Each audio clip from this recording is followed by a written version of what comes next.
I call the honourable member, Jonathan Young. Thank you, sir. I'm very pleased to stand in support of the Credit Contracts Financial Services Law Reform Bill here in its third reading.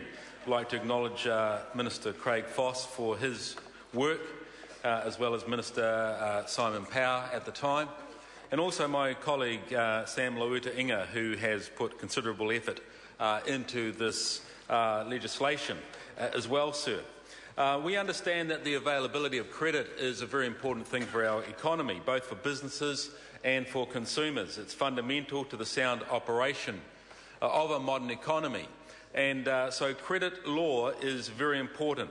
Many goods and services are purchased through consumer transactions that are partly or completely financed by credit. Without credit, sir, such purchases will not occur and consumers and businesses would be worse off. So getting it right is important.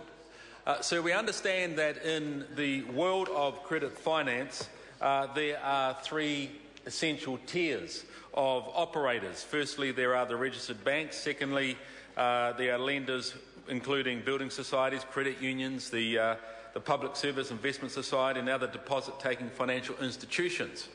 And thirdly, the third tier of lenders are providers of personal non-mortgage credit, which are not banks, credit unions, building societies, deposit-taking institutions or credit card providers. Third-tier lenders include finance companies, payday lenders and money lenders.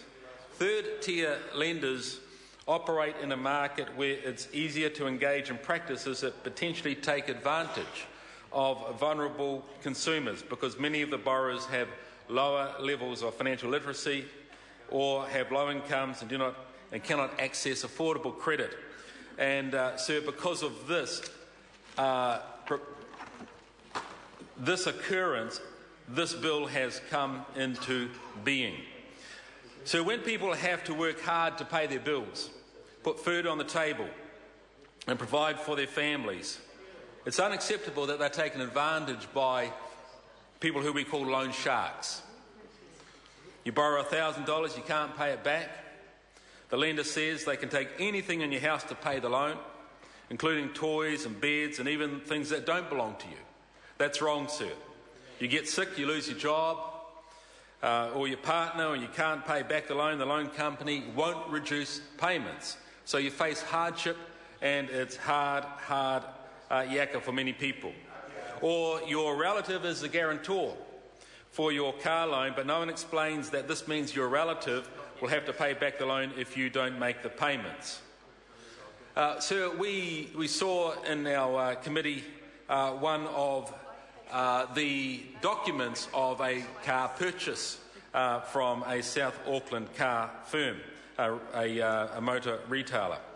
And this vehicle was worth $13,000.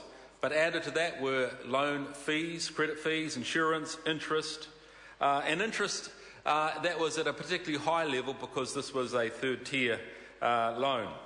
And then there was a line item in that transaction called contingent fee for $2,000. And I wondered, what was that contingent fee?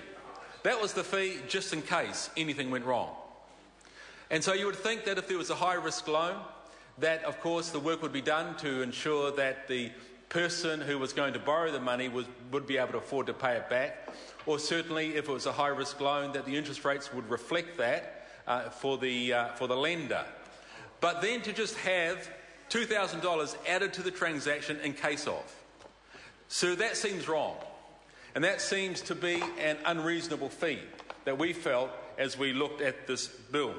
And so looking at the whole area of fees and reasonable fees was a very important part of this. It's important, sir, that when National came into government in 2008, that investor confidence in the financial sector, which had been rocked by collapses of the finance companies, was shored up. Sir, but the other side of the equation in terms of transactions is that credit providers who have mainly been unregulated and have no conduct requirements needed to come into some regulation and enforcement, and this bill certainly does that. So one of the things it does in terms of fees, in relation to unreasonable fees, which are prohibited under the CCFA, more explicit texts for different kinds of credit fees are included. These fees include establishment, prepayment, default, or third-party fees. The bill also clarifies the default interest may only be charged on the amount in default and not the entire amount of the loan. Sir, there are a number of great provisions right through this bill that no doubt other members of the committee and other members of Parliament will speak on. But one of the things it does is it brings a sense of reasonableness to this whole aspect of lending and borrowing money. It restores confidence to that financial sector.